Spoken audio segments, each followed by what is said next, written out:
En este análisis vamos a diseccionar dos de las técnicas de neuromodulación no invasiva más influyentes en la psiquiatría contemporánea: la estimulación magnética transcraneal, o TMS, y la estimulación transcraneal con corriente directa, TDSS.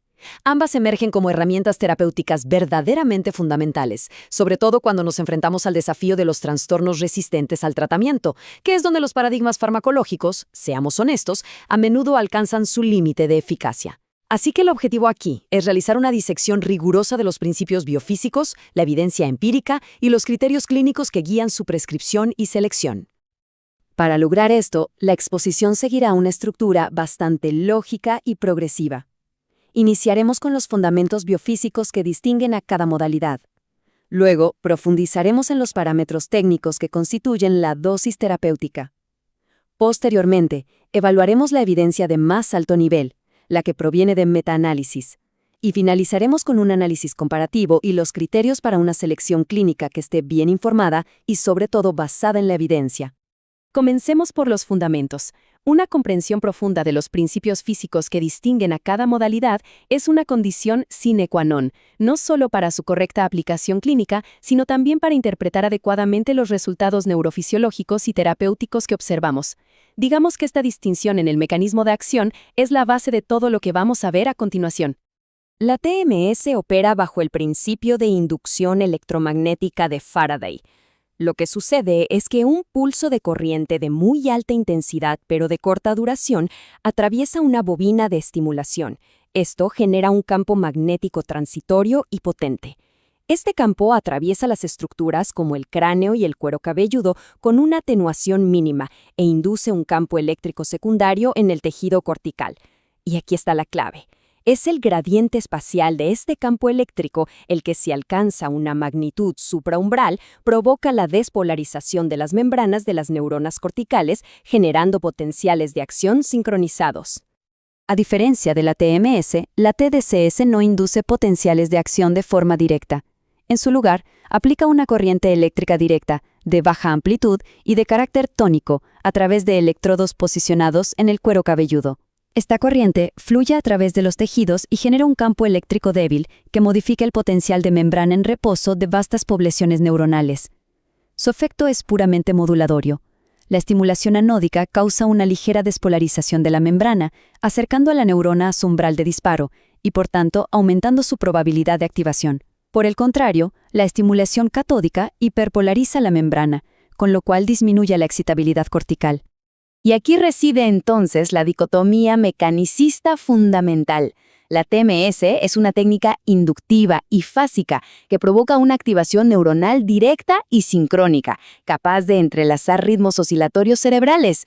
La TDCS, en cambio, es una técnica conductiva y tónica que modula el estado general de excitabilidad de un área cortical, facilitando o inhibiendo la plasticidad sináptica de forma dependiente de la actividad. Esta diferencia es la que explica sus distintos perfiles de aplicación, sus parámetros de dosificación y los tipos de efectos neuroplásticos que pueden inducir. Pasemos ahora a la prescripción. Es crucial entender que la eficacia de estas técnicas no es inherente al dispositivo en sí, sino que depende de la especificación precisa de una matriz multidimensional de parámetros. Esta dosis terapéutica es lo que transforma una simple aplicación de energía física en una intervención neurofisiológica y clínica con efectos predecibles. La dosificación en TMS es un proceso de alta complejidad. Requiere definir la frecuencia de los pulsos, donde las frecuencias bajas, de 1 Hz o menos, son generalmente inhibitorias, y las altas, de 5 Hz o más, son excitatorias.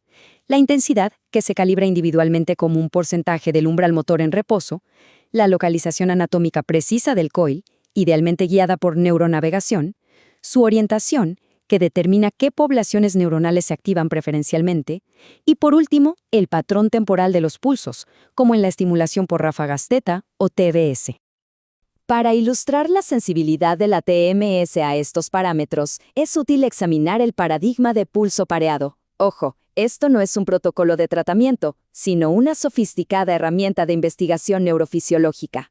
Nos permite cuantificar in vivo la actividad de circuitos intracorticales, como la inhibición intracortical de intervalo corto, SICI, un marcador de la neurotransmisión mediada por GABA y la facilitación intracortical de intervalo corto, SIC-F, que refleja la neurotransmisión glutamatérgica. De esta forma, podemos leer el estado de los sistemas inhibidores y excitadores del córtex. Ahora, lo que resulta verdaderamente revelador de esta diapositiva es cómo demuestra la criticidad de la precisión técnica. Basado en el trabajo de Hand y colaboradores, un solo cambio de parámetro, la orientación de la bobina de póstero anterior a medio lateral, altera drásticamente las medidas de CC y CCF. Esto significa que la misma intensidad y frecuencia de estimulación pueden producir efectos neurofisiológicos diametralmente opuestos dependiendo de un detalle técnico. La implicación es clara. La falta de estandarización y control de calidad riguroso puede introducir un sesgo significativo en los resultados clínicos y de investigación. En contraste, la prescripción de TDCS involucra un conjunto de parámetros más acotado. Generalmente, se define el montaje de electrodos para cubrir el área cortical diana, como la corteza prefrontal dorsolateral. Se establece una intensidad de corriente fija, típicamente entre 1 y 2 miliamperios, un rango considerado seguro y eficaz. Se define una duración de sesión de 20 a 30 minutos, tiempo necesario para inducir efectos neuroplásticos duraderos, y finalmente se establece un cronograma de sesiones repetidas, por ejemplo, una aplicación diaria, para acumular los efectos terapéuticos. Habiendo establecido los principios y parámetros, debemos evaluar la base empírica que justifica su uso. En la medicina basada en la evidencia, las decisiones clínicas deben fundamentarse en el nivel más alto de prueba disponible. Para las intervenciones terapéuticas, este nivel corresponde a la síntesis cuantitativa de múltiples ensayos clínicos aleatorizados, es decir, los metaanálisis y las revisiones sistemáticas. En el campo de la TDCS para la depresión, el metaanálisis de datos de pacientes individuales liderado por Brunoni y su equipo es una referencia ineludible. La metodología IPD, al reunir y reanalizar los datos crudos de múltiples ensayos, permite no solo una estimación más precisa del efecto del tratamiento, sino también la exploración de predictores y moderadores de la respuesta, acercándonos a identificar qué subgrupos de pacientes se benefician más. Los resultados de este robusto metaanálisis demuestran una tasa de respuesta clínica del 34% en el grupo que recibió TDCS activa, en comparación con aproximadamente un 19% en el grupo que recibió estimulación simulada, o sham. Esta diferencia es estadísticamente significativa, y si bien una tasa de respuesta del 34% puede parecer modesta, en el contexto de poblaciones con depresión resistente o parcialmente resistente, representa un beneficio clínico muy relevante. Si traducimos este hallazgo a un indicador de impacto clínico, obtenemos un número necesario a tratar, o NT, de 7. Esto significa que es necesario tratar a 7 pacientes con TDCS activa para lograr una respuesta clínica adicional en comparación con el tratamiento simulado. Este NT es comparable, e incluso en algunos casos superior, al de muchos antidepresivos de primera línea y al de la rTMS para la depresión. Además, el número necesario para dañar es extremadamente alto, lo que confiere a la TDCS un perfil de riesgo-beneficio muy favorable. La evidencia para TDCS se extiende a otros dominios, como el dolor crónico. Una revisión paraguas de metaanálisis muestra tamaños de efecto moderados pero consistentes. La diferencia de medias estandarizada, o SMD, para condiciones como la osteoartritis y el dolor neuropático, indica una reducción significativa del dolor. Se postula que el mecanismo transdiagnóstico implica la modulación de la excitabilidad de la corteza motora primaria, que a su vez influye en la percepción del dolor a través de sus proyecciones a redes corticotalámicas y al sistema límbico. Con la evidencia en mano, podemos ahora realizar un análisis comparativo directo. El objetivo es integrar los aspectos técnicos, la evidencia de eficacia y las consideraciones prácticas en un marco que permita responder no solo si funcionan, sino para quién y bajo qué circunstancias se debe elegir una modalidad sobre la otra. Técnicamente, las diferencias son sustanciales.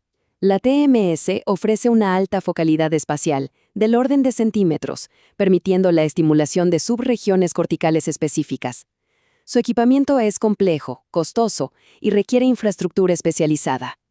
La TDCS, por el contrario, tiene una baja focalidad, con efectos más difusos bajo los electrodos, pero su equipamiento es simple, de bajo costo y portátil, lo que abre la posibilidad de aplicaciones domiciliarias supervisadas. Estas diferencias técnicas se traducen directamente en ventajas y desventajas clínicas. La TMS posee una base de evidencia más extensa y robusta, con aprobaciones regulatorias como tratamiento de primera línea para la depresión resistente. Sin embargo, su alto costo y la necesidad de visitas diarias a un centro limitan su accesibilidad. La TDSS es más económica y accesible, con un perfil de seguridad excelente. Sus efectos adversos se limitan a irritación cutánea leve y transitoria. Su principal limitación es una magnitud de efecto potencialmente menor en los casos más severos de depresión. Hay un factor no técnico, pero de suma importancia clínica y sistémica, que es la percepción y el estigma. Como lo señalan diversos estudios, la rTMS se percibe como una intervención menos estigmatizante que la terapia electroconvulsiva TEC. Esta percepción favorable influye en la aceptación del paciente, la adherencia al tratamiento e incluso en los patrones de referencia de los clínicos y las decisiones de financiación de los sistemas de salud, convirtiéndose en un factor relevante en la toma de decisiones compartida.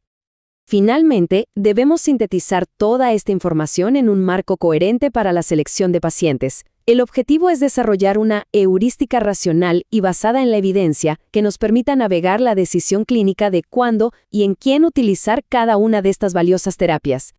La pregunta fundamental que debemos abordar es la siguiente. Ante un paciente concreto, con una historia clínica y unas circunstancias particulares, ¿cómo se dirime la elección entre estas dos modalidades de neuromodulación? Para una respuesta fundamentada, recurrimos a guías de práctica clínica de alta calidad, como las de la Red Canadiense para Tratamientos del Estado de Ánimo y la Ansiedad, CANMAT. En su actualización de 2022, la rTMS de alta frecuencia sobre la DLPFC izquierda está recomendada como tratamiento de primera línea para pacientes con depresión mayor que no han respondido a como mínimo un ensayo farmacológico. En cambio, la TDCS se posiciona como una terapia adyuvante de tercera línea para episodios depresivos. Esta estratificación, basada en la fuerza de la evidencia y la magnitud del efecto, es clave para la práctica clínica. Por lo tanto, un algoritmo de decisión racional seguiría estos pasos. Primero, diagnosticar y estratificar rigurosamente la severidad y el grado de resistencia al tratamiento. Segundo, consultar las guías basadas en la evidencia. Tercero, evaluar factores individuales y del sistema, comorbilidades médicas, contraindicaciones como implantes metálicos para TMS, preferencias del paciente y factores prácticos como el costo y el acceso geográfico. Y cuarto, con base en la integración de estos factores, realizar una selección informada y compartida de la modalidad de neuromodulación más apropiada. Para concluir, nos queda una pregunta abierta y orientada al futuro. Nos encontramos en una fase de rápida evolución. La pregunta ya no es si estas herramientas se integrarán, sino cómo su rol se refinará en los próximos años. El futuro apunta hacia una psiquiatría de precisión, donde la neuromodulación se prescriba no solo con base en un diagnóstico sindrómico, sino también en biomarcadores neurofisiológicos individuales. Pensemos en el uso de EEG para personalizar la frecuencia de estimulación o de fMRI para guiar el targeting basado en la conectividad funcional de cada paciente.